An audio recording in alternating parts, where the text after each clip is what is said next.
Rugby is a staple in South Africa. Here, the game to locals is what the NFL, MLB and NBA represent to the people from the United States of America. It's what cricket represents to the people on the subcontinent and what football is to Europeans and South Americans.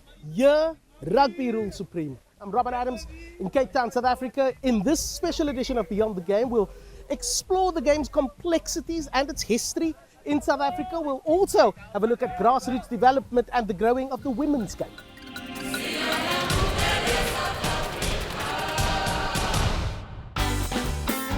South Africans love rugby, and rugby loves them. Young, old, girls, boys, on the sidelines cheering, all at the heart of the action.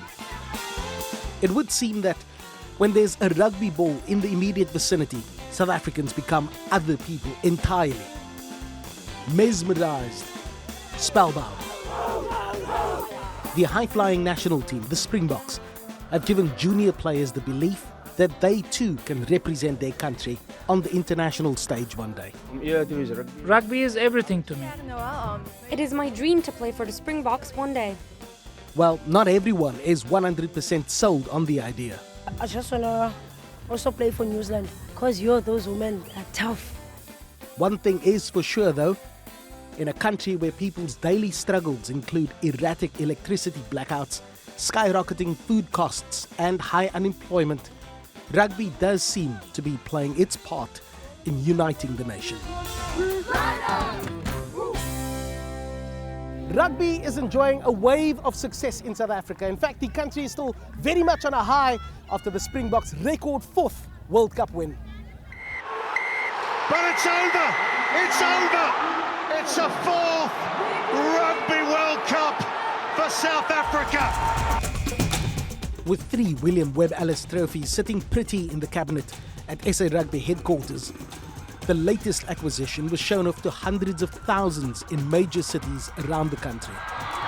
The nationwide trophy tour capped a demanding 20-odd weeks on the road.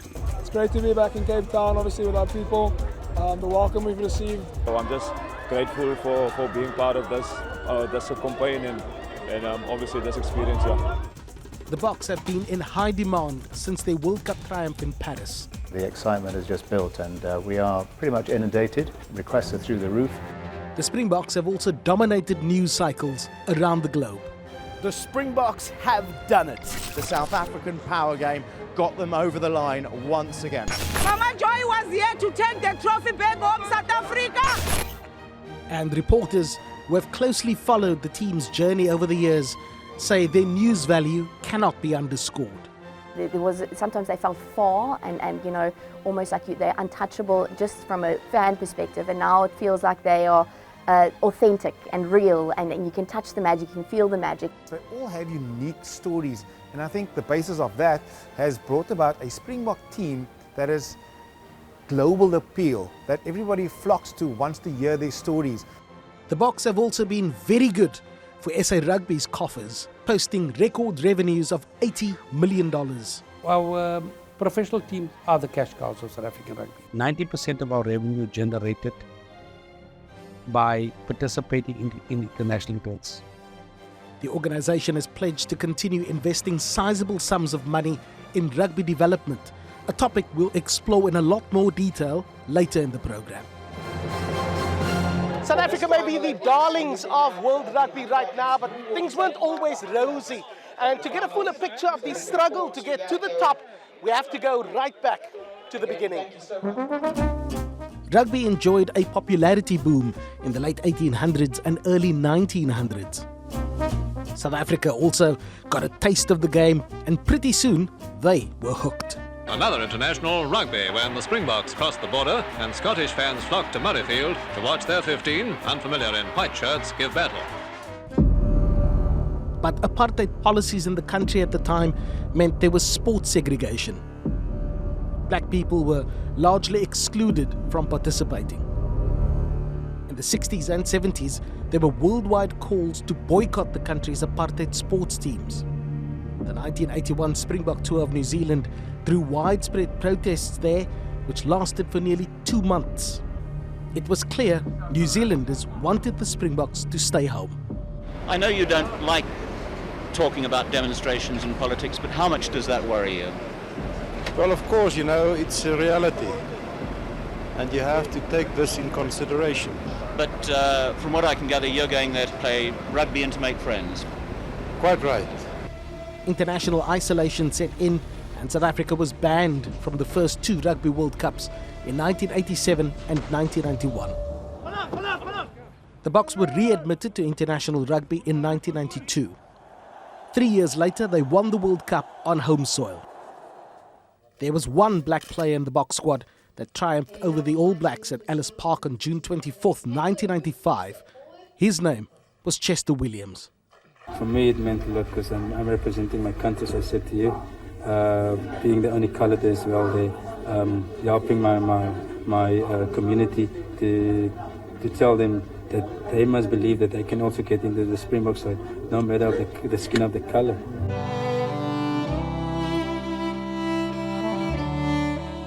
Williams, who had an immense impact on South African rugby, passed away in 2019.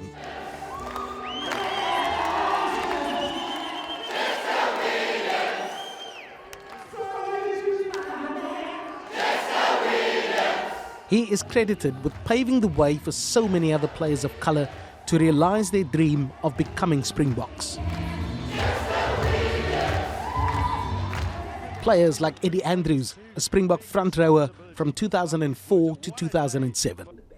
Sure.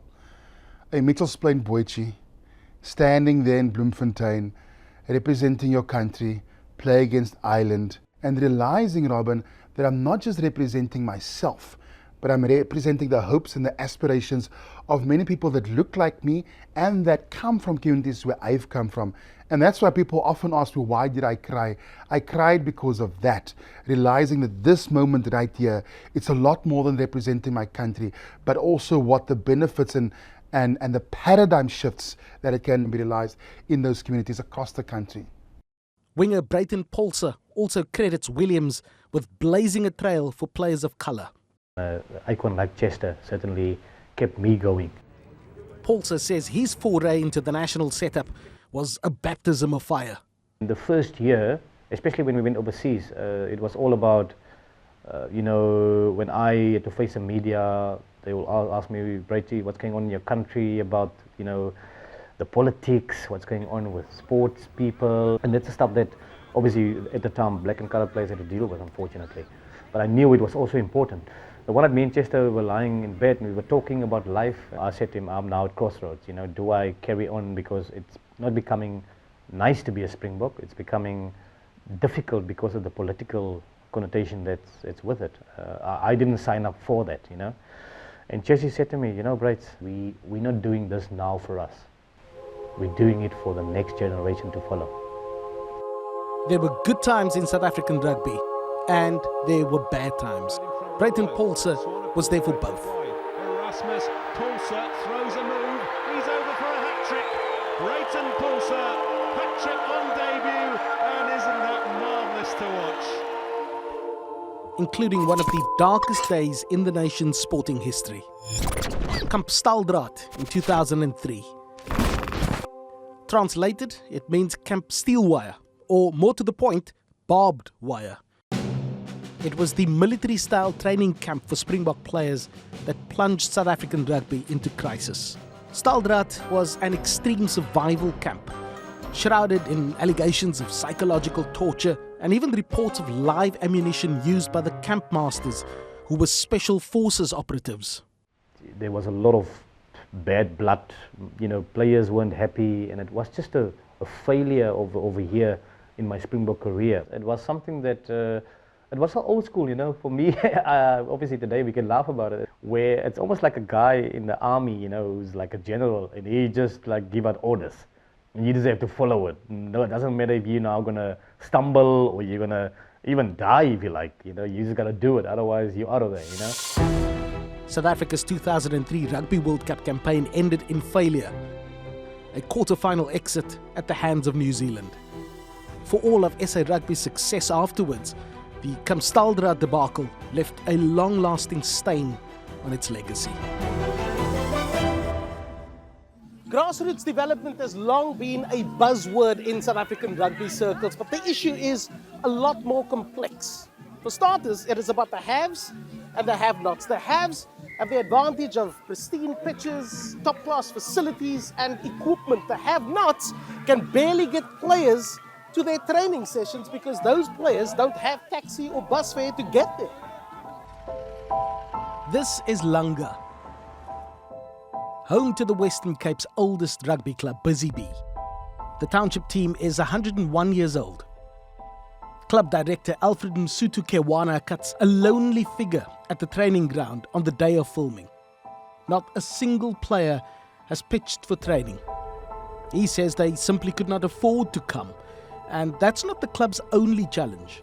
This is our home ground, but we have to show this field with the cricket, which now in the pre-season.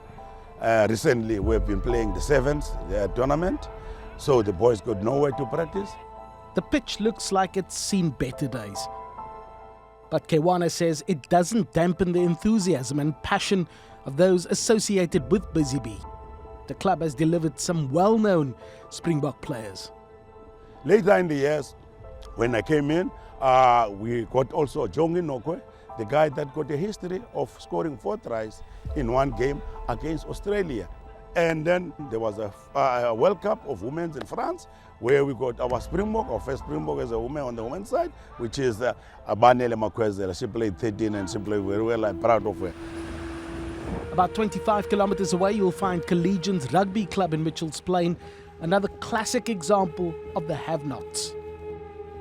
It's a challenging journey into the team's grounds.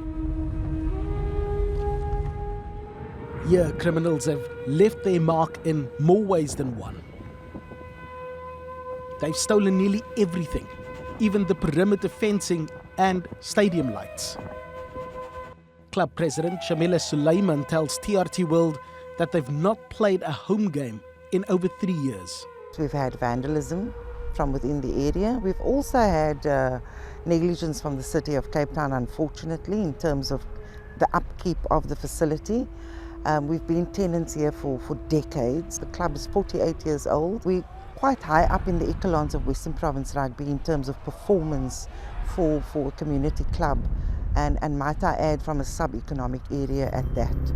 Mitchell's Plain is one of the most dangerous suburbs in Cape Town. Home to around 300,000 people, shootings and stabbings from gang violence are commonplace here. These are often followed by retaliatory attacks. It has many residents living in fear. And the latest crime stats make for grim reading. Mitchell's Plain accounts for the 3rd highest number of serious crimes in the country, with 2,291 cases between July and September 2023. In that same 3-month period, there were 855 contact crime cases, which include murder, attempted murder and rape. Mitchell's Plain is number 1 in South Africa for common assault, with 400 cases. 83 robbery incidents were reported last year, and 262 cases of malicious damage to property. The police seem to have a difficult time maintaining law and order in the area.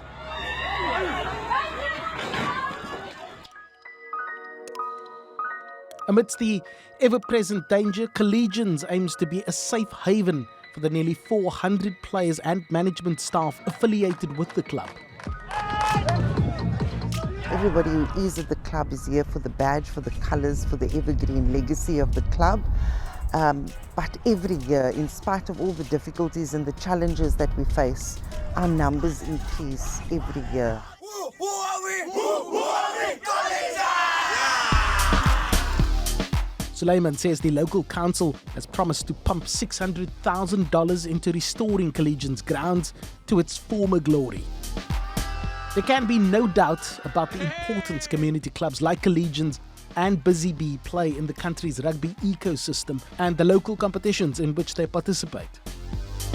Tournaments like this one, the Mamri Sevens, where players from across the Cape compete for trophies, prize money and the attention of those who could help shape their professional careers. The OK Mamre Community Sevens is a perfect opportunity for young talent, raw talent to be discovered. We've got scouts and agents all over the arena here. So the agent provides young talented athletes with opportunities, professional opportunities, whether it is with a union or a franchise or an international club. As an athlete, there's some things that you can control and others that you can't control. Injuries are part and parcel of sport, and especially in a contact sport like rugby. So to provide these athletes with the right medical aids and advice and surround myself with experts in different fields. Botan says the Western Cape region is a breeding ground for talented rugby stars of tomorrow, a feeder for the Springbok setup. Rugby is everything to me. I wake up every morning with this fire in my heart. I just want to get better at this sport. I know what rugby does for the community.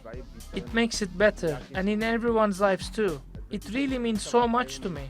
As you can see, here's a lot of people here just for the sport. And I would love to run out for the Springboks one day and plow back into my community. Grassroots development has long been a topic of discussion in rugby circles. Is enough being done to develop the game in South Africa? And who should be doing it? Those are the big questions. Thank you for the who should be doing it, because if you're looking at the we, it will be both interested and affected stakeholders, because that's important. We need to ensure that all fields, all schools on the Cape Flats and informal settlements has an actual field, has an irrigation system to maintain that field as well. And also, I think part of the we would be corporate South Africa, that they invest in those communities and sustain that interest and the support over time. I think grassroots level, we are still failing rugby at this moment in time. We are not playing enough rugby at schools. It's true that less than 20% of our public schools in South Africa have an active sport program on a weekly basis. I believe this is where Department of Cultural Affairs and Sport, Department of Basic Education need to do more. There are a lot of children that needs to have access to sport, not to rugby, to sporting game. And those are the ones that really, when I sleep at night, it bothers me.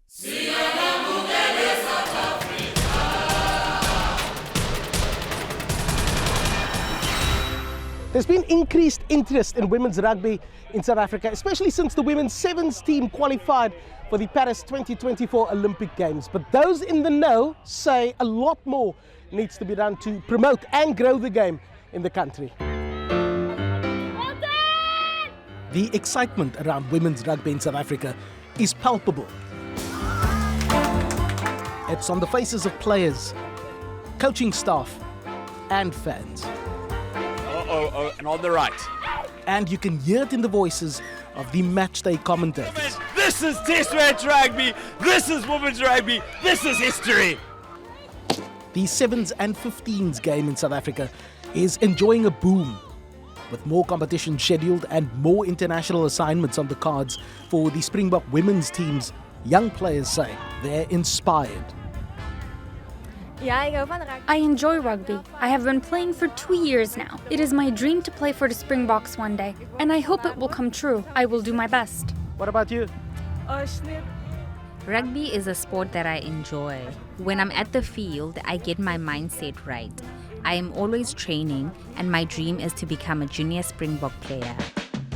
The consensus seems to be that a lot more money is needed to grow the game. One can only lift the standards of whatever we currently do when we are able to have more resources, more people that are qualified and experienced to do the work, facilities that are accessible, that are decent, that are saying, as you walk into it, women are welcome. SA Rugby President Mark Alexander agrees. We're not getting corporates to back women's sports. Everything you do around women's game and exposing the women's game, you need to have corporate sponsors. Anissa Adams is a self-confessed rugby addict. The 27-year-old has been involved in the men and women's game at the local level. Adams is currently the head coach of the University of the Western Cape's women's team. She also believes women's rugby deserves more financial support. Yes, they have given them equal screen time, they've given them equal opportunities, but yet we are still not paying them enough. So they need to have additional jobs and they need to train in the evenings. SA Rugby say they have a plan to attract potential sponsors. They're in talks with government to promote two key ideas which they hope companies in South Africa will find appealing to their bottom line. One, give corporates a tax break for investing in women's sports for the next 5 years.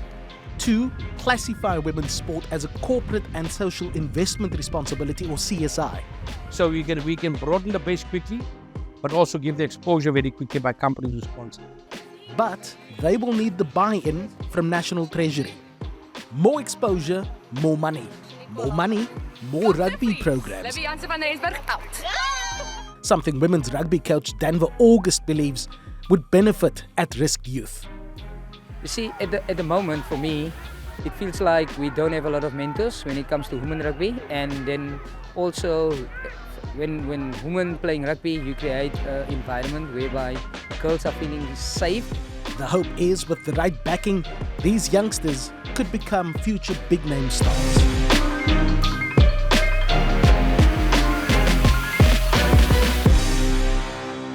Transformation has been a process that has divided opinion in this country. Government and various stakeholders had been pushing for national sports teams to be more reflective of the country's racial makeup. South African rugby was also scrutinized and criticized in years gone by because the Springbok team in a country that was predominantly black was lily white. SA Rugby's transformation plan kicked into gear in 2014. The goal was to have up to 50% black player representation in competitions like the Currie Cup and Super Rugby, and then ultimately the Springboks. And government kept a watchful eye on progress. Morally, because it is the right thing to do, considering the grave injustices of the past, and strategically, because of the reality that 84% of the country's under 18-year-old population grouping is black African and only 16 is white, colored and Indian. Several Bok coaches came and went.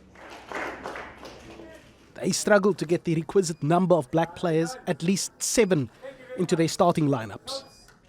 Many say it was when Rassie Erasmus took over in 2018 that the national team got a lot more diverse. Erasmus announced Siya Kolisi as captain, the Springboks' first ever black skipper. All I want to do is do well and play well and inspire not only black people, South Africa. Erasmus went about the business of transforming the Bok team by trusting his black players and allowing them ample game time. We undervalue the players we have here. I think we've got wonderful players, and I think sometimes we take too long before we select certain players. And he was always clear that transformation was not a black in, white out scenario. It was an organic process that delivered results. Wins against England, New Zealand, the British and Irish Lions, and of course, 2 World Cups. More black players came through the ranks to earn a place in the national team, though Erasmus will tell you that the Bok team transformed itself. 8-5-1. And many say it's his biggest legacy in the sport. I think any young kid out there, aspiring like rugby player, if they see that kind of performances and they see how diverse our teams are, and if that is a means to create hope and instill hope within our country and our communities, I think that is the goal achieved. Johan Rassie Erasmus, part-time dancer to his sizable social media following, full-time rugby brain to fans everywhere.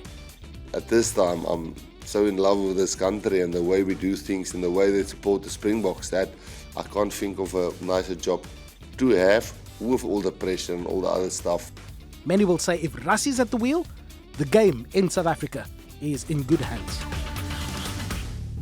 It might seem like just the other day that the Springboks lifted the Webb Ellis Trophy in Paris, but the World Cup winning players are already back with their respective clubs involved in competitive matches. It might also feel like 2027 is some way off, but SA Rugby has confirmed they are already busy with World Cup planning. The fans say they are ready for the build-up towards that particular showpiece. The players that we've spoken to say they are inspired by their Springbok heroes and ready to put their best foot forward in the hopes of being discovered by talent scouts at events like these. All in all, the good times look set to continue in South African rugby. Let's continue the conversation online at TRT World on X, formerly Twitter. My personal handle is Robin Adams ZA, ROBIN Adams ZA. Thank you for watching and see you next time. The playing field at the time was not evil. Did I say evil? I meant equal. Oh, we never see this. We never see this, Robin. We only see shorts, brille, or flip-flops. The game will be done, sorry. Okay. It's just, yeah. Racial makeup of the country. I forgot my next lines. It's great stuff here. Yeah.